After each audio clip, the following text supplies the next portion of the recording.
नमस्कार, आप देख रहे हैं मगध लाइव और मैं हूं दीपक कुमार। इस वक्त मैं मौजूद हूं फतेहपुर प्रखंड क्षेत्र के नौडिहा मध्य विद्यालय नौडिहा में। जैसा कि आप जान रहे हैं कि मुख्यमंत्री जी नियोजित शिक्षकों को राज्य कर्मी का दर्जा दे दिया है, जिसके बाद शिक्षकों में काफ़ी खुशी का माहौल है। और इसी सिलसिले में हम यहाँ पहुँचे हैं, कुछ शिक्षकों से बात करेंगे और जानेंगे कि इस फैसले के बाद वो उन्हें कैसा महसूस हो रहा है और क्या कहना चाहेंगे, क्योंकि काफ़ी साल वो संघर्ष भी किए हैं। करीब 3 साल काफ़ी लाठियाँ भी खाई हैं इन लोगों ने और काफ़ी संघर्ष के बाद कुछ परिणाम मिला है। हालांकि ये आसान नहीं है, अभी भी इनको परीक्षा से गुजरना पड़ेगा, तब जाकर के इनको राज्य कर्मी का दर्जा मिलेगा। जी अपना परिचय देंगे सर। कुलेश्वर यादव, प्रभारी प्रधानाध्यापक, उत्कर्मित उच्च विद्यालय नौडिहा, फतेहपुर गया। अच्छा, एक बार सर आपको जानकारी भी मिल गया होगा कि आपके मुख्यमंत्री जी नियोजित शिक्षकों को राज्य कर्मी का दर्जा दे दिया है। जी, इसके लिए बहुत बहुत धन्यवाद सरकार को भी और आप लोग मीडिया कर्मी को भी। काफी आप लोग संघर्ष किए हैं, इस संघर्ष के बाद ये परिणाम आपको मिला है, तो देर से ही मिला, लेकिन चलिए। सरकार को क्या कहना चाहेंगे? बहुत बहुत धन्यवाद देना चाहेंगे। बहुत बहुत मने क्या खुशी का कोई ठिकाना है। राजकर्मी का दर्जा मिल जाना एक बहुत नियोजित शिक्षकों के लिए एक उसको क्या कहते हैं, बड़प्पन कहिए।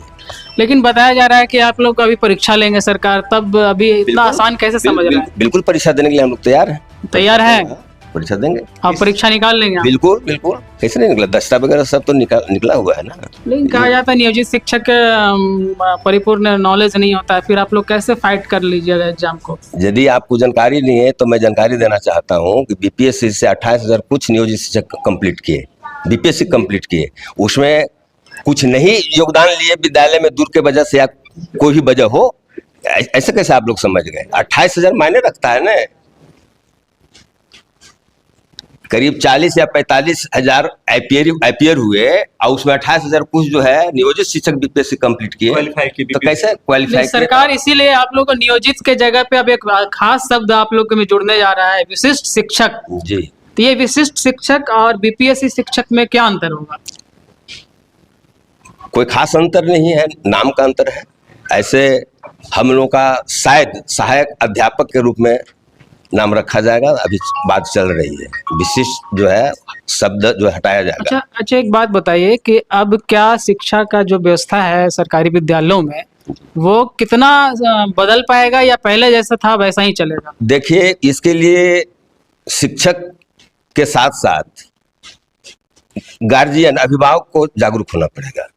खास करके देहात में और कहीं भी एक जो धारणा बना लिया है, लोग माइंड में मेकअप कर गया है कि सरकारी स्कूल में पढ़ाई नहीं होती है और ट्यूशन करके पढ़ाई को समाप्त कर देना चाहता है, भेजते नहीं है। इसको, इस मानसिकता को यदि बदल दिया जाए तो बहुत बेहतर होने वाला है, इसलिए कि सभी शिक्षक यहाँ पढ़ाने वाले हैं। इस स्कूल में आप शिक्षा बेहतर करने के लिए आपका क्या कदम होगा?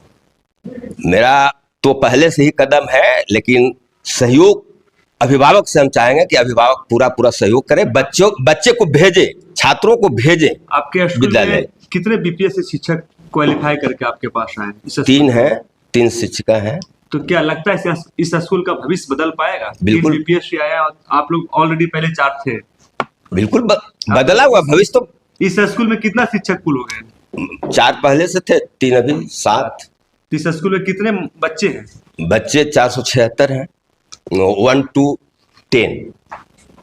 क्या लगता है कि इस स्कूल में जो भी बच्चे पढ़ेंगे उसको ट्यूशन लेने की सुविधा, ट्यूशन लेने की जरूरत है या नहीं? यदि प्रतिदिन आते हैं बच्चे तो ट्यूशन लेने की भी जरूरत नहीं पड़ेगी, इसलिए कि जो भी शिक्षक अभी भी आए हैं और पहले से भी हैं, ठीक है पढ़ाने में। अच्छा सर, अभी आप बता रहे थे अभिभावक के मानसिकता में है कि सरकारी विद्यालय में पढ़ाई नहीं होता है, तो इस मानसिकता को डेवलप होने में किसका हाथ है? डेवलप तो हो ही रहा है। मेरा सवाल नहीं समझे। जैसे अभिभावक के दिमाग में ये बात आ गया कि सरकारी विद्यालयों में पढ़ाई नहीं होता है, ये मेंटलिटी या मानसिकता कैसे आया लोगों में? कहीं ना कहीं इसके लिए आप लोग दोषी हैं या फिर आपका सिस्टम दोषी है? क्या कहना चाहिए? जैसे उसमें सिस्टम भी दोषी है, इसलिए कि मान लिया जाए 10th क्लास तक यहाँ क्लास हो गया, उत्कर्मित हो गया और शिक्षा की कमी है।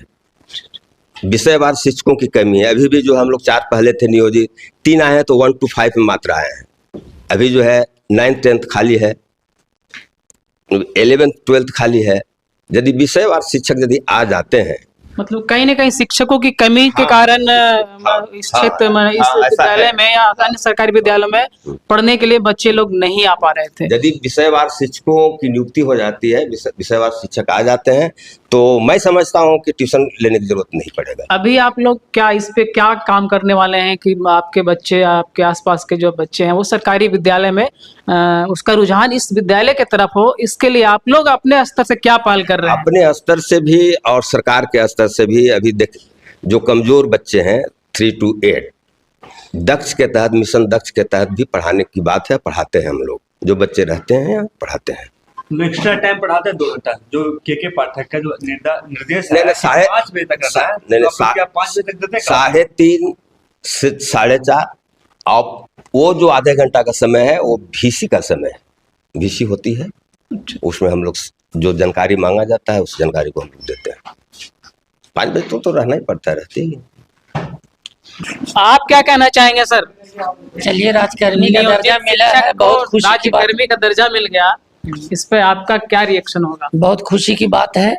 सरकार से ये मांग हो रही थी और बहुत बहुत धन्यवाद सरकार का कि हम लोगों को राजकर्मी का दर्जा मिला। और जो परीक्षा लेने की बात है तो हम लोग परीक्षा देने के लिए तैयार हैं। और ऐसे भी हम लोग कई तरह का डिपार्टमेंटल परीक्षा हुआ है और वो सब परीक्षा पास करके ही आए हैं। इस मुकाम तक हासिल करने के लिए आप लोग कितना परिश्रम करना पड़ा है? हाँ, मेहनत तो करना पड़ा है। अब यहाँ पे जो जैसे TET परीक्षा, नहीं, ये राजकर्मी दर्जा को पाने के लिए आप लोग इसके पीछे कितना मेहनत है?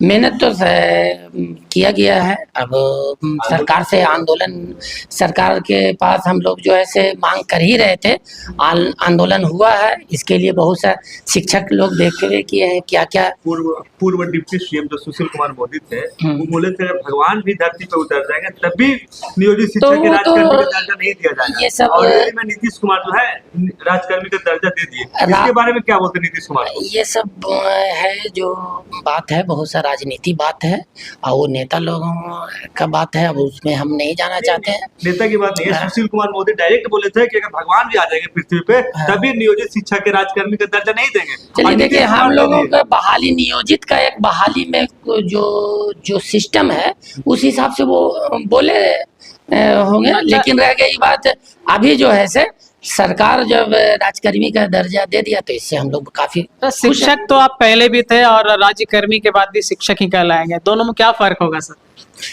फर्क यही है कि राजकर्मी का लाभ मिलेगा। लाभ मिलेगा। हाँ, लाभ तो ये लाभ सिर्फ शिक्षकों को मिलेगा या फिर यहाँ आप जिस विद्यालय में पढ़ा रहे होंगे उसके बच्चे को भी उसमें कुछ डेवलपमेंट देखने को मिलेगा? तो सरकार बच्चे लोगों में तो डेवलपमेंट ऐसे देखिए रह गया। बच्चे खास करके पढ़ाई के बारे में हम बोलना चाहते हैं कि बच्चा जो विद्यालय में सबसे बड़ा जो कारण है उपस्थिति का जो है ना कमी, और गार्जियन जो है से बच्चा को प्रेरित करके नहीं भेज पा रहे हैं। कहने का मतलब है कि सरकारी स्कूल में बच्चे लोग भेजने के लिए गार्जियन इच्छुक नहीं होते हैं। सब ये ऐसा चाहता है कि हमारा बच्चा सरकारी स्कूल से लाभ ले, लेकिन अब बच्चा को हम पढ़ावे प्राइवेट में। ये सोच है, ये हम लोग भी देखते देखते यानी करीब कई साल से है ना शिक्षक में, तो ये चीज तो देखा गया है कि सोच सरकारी विद्यालय से लाभ लेना चाहता है, लेकिन बच्चा को सोच को कैसे बदला जा सकता है? आप लोग के पास क्या प्लान है? यहाँ पे हम लोग सभी बच्चों को भी बोल चुके हैं, आज भी बच्चों को बोल रहे हैं कि देखिए अब BPS यहाँ शिक्षक की कमी थी, BPS से भी शिक्षक आए हैं, घंटीवार पढ़ाई हम लोग कर रहे हैं और करवाना भी, और जो कमी है उसको पूरा करेंगे। लेकिन अब बच्चा की उपस्थिति तुम लोगों का अनिवार्य हो गया है या नहीं, तो जनवरी से ऐसे तो बहुत सा नाम हम लोग काटे हैं, लेकिन जनवरी से अब उन लोगों का भी नाम कटेगा जो इसका 75% उपस्थिति नहीं रहेगा, तो उन लोगों का भी नाम कटेगा। अभिभावक से क्या कहना चाहेंगे? अभिभावक से यही हम कहेंगे कि अभिभावक अपने बच्चों को जब सरकारी विद्यालय में नाम लिखाए हैं तो यहाँ पर भेजें। हम लोग यहाँ पे पढ़ाने के लिए तैयार हैं और जो शिक्षक का कमी है तो अभी बीपीएससी के माध्यम से शिक्षक यहाँ पे आ गए हैं। और रह गई बात कि 9-10 में अभी शिक्षक नहीं तो बीपीएससी अभी बहाली प्रक्रिया प्रारंभ है, तो इस लेकर के ये आने की उम्मीद है शिक्षक। तो 9-10 का भी शिक्षक आ जाने से भी क्लास अच्छा से चलेगा। अच्छा सर, कहा जा रहा है कि ये शिक्षकों को लॉलीपॉप दिया जा रहा है अपने विधानसभा लोकसभा चुनाव में सीट हासिल करने के लिए। ऐसा कोई बात नहीं। अब जैसे देखिए 1500 से 7000 हुआ, 7000 से ये आज की डेट में ऐसा नहीं है कि यानी जो वेतन मिल रहा है वो मतलब ये कम है। अब रह गई बात कि सर कुछ सरकारी लाभ नहीं मिल रहा था तो इसे लेकर के वो सब सरकारी लाभ मिल जाएगा। तो और भी हम सरकार का बहुत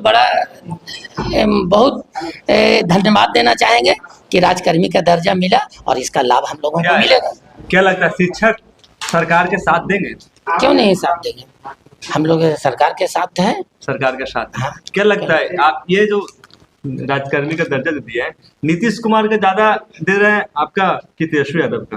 नहीं, इसमें देखिए अभी सरकार का, इसमें हम लोग शिक्षक इसके बारे में वो क्या है नहीं, ये तो बहुत सा चीज कॉन्फिडेंशियल होता है, कॉन्फिडेंशियल होता है। आप पूछ रहे हैं कि आप लोग भी मीडिया वाले यही पूछते हैं, यानी मीडिया का जो है काम कम करते हैं, नेतागिरी ज्यादा करते हैं।